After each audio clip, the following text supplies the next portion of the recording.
Thank you, Divya. My previous two speakers have spoken on health IT at the national and international level. Now I'm going to bring you down to the level of a small single hospital, not very small, but single hospital. And I'm going to talk on just one aspect of the HIS. Now we have been having an HIS, a hospital information system, functioning since 2005. Last year when I came to this conference, I had said that we are on the verge of starting our clinical information system implementation, and hopefully next year we will have some idea about how it goes. Now I'm going to present our initial experience. Although it's 1 year, I still say it's initial because as I see it, it will take at least 1 or 2 years more to reach 100%. Right?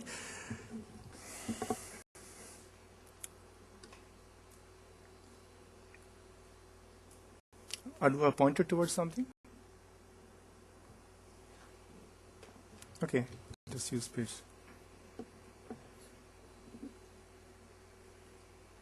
No. I want to go to the next. Clinical history, the examination findings, diagnosis, treatment details, the orders, the results, basically whatever the doctor needs to give better treatment.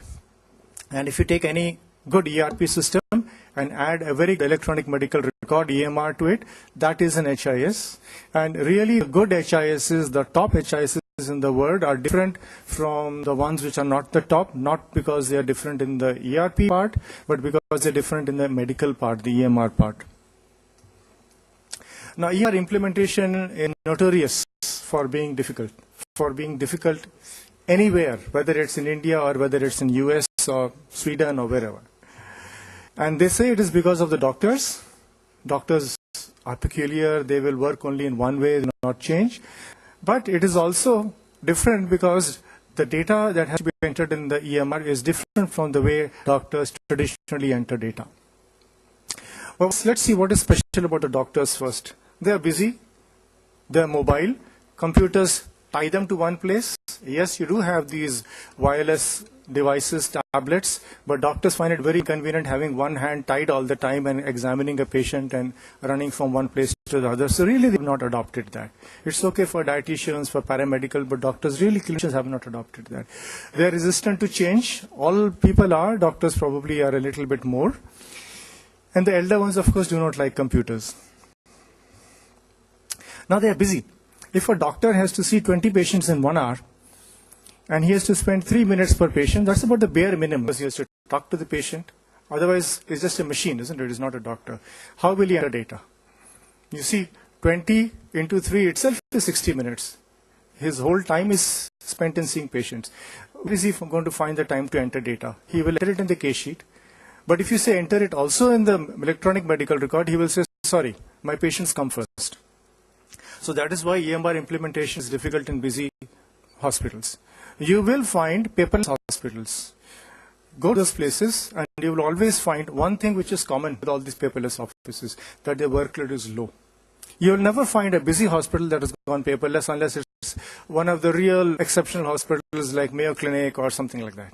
But then, how do they manage? They have 10 times more staff to do all these things.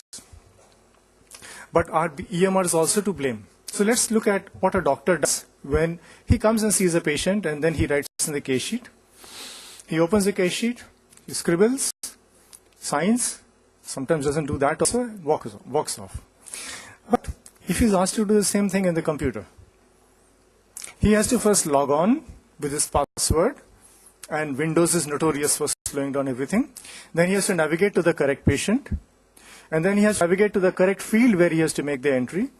Then he has to open a drop-down list and select the item that he is going to opt for, or he may have to type, and then he has to repeat for all the fields, and then he has to log off. He cannot just leave it there. Doctors leave the case sheet open, sister closes it. They have to log off, otherwise someone else will misuse that password. Sorry.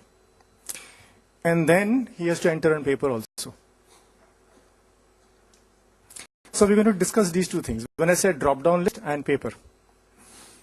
Drop-down list, we are talking of granularity of data. Now I'll explain what is meant by granularity. Look at ordinary data. Someone has typed his address in a free text field. This is simply type it in. This is normal data. You want to see granular data, you have to have a different field, a house, a street, a city. So tomorrow if I want to see, show me all the parents who come from New Delhi, I only have to look in the city field. So granular data means that you cannot simply just continuously type. You have to change your field every time. And every time you ask the doctor to change the field, it takes more time. Second thing is pick from a list. Okay, fine. New Delhi, he can type in New Delhi, but no, we are asking him to click, drop down, pick. Why? Let's look at this example. Park Street, someone, right side is from the list. He picks Park Street, left side he types.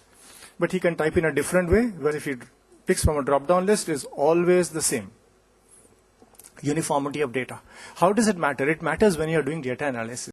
Just having EMR data going in and not being able to retrieve it intelligently is not a good design of an EMR. So this is a true example of an EMR in a paperless hospital in New Delhi, Gurgaon.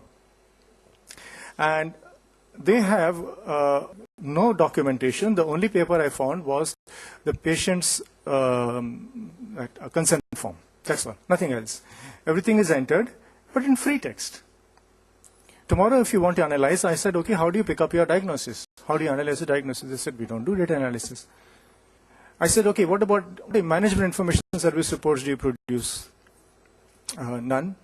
So I said, okay, what is the advantage of the EMR to you? Oh, it's paperless. But there's no value. Oh, I keep on pressing the wrong buttons. Sorry.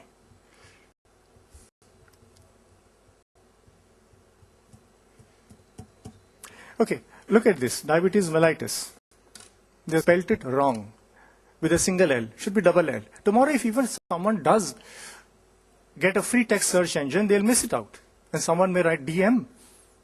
Someone may write type 2 DMN. They're different words, isn't it? Different wordings. So you have to make sure when you're designing that you make sure that the fields are correct. So look at the upper part. This is ICD coding. We use ICD-10. So wherever possible, ask them to pick from lists. And sometimes you have to give them an option of typing in. Lower part is free text for the present is history. History cannot be worded, isn't it? History is the patient's own word. So you have to give a mixture. Yes, you will not be able to analyze history. You will be able to read it after you have isolated your patients. You have taken, so you want to know your typhoid patients, so you find out these are the 40 typhoid patients, then you can go and read the history. But you can't analyze history.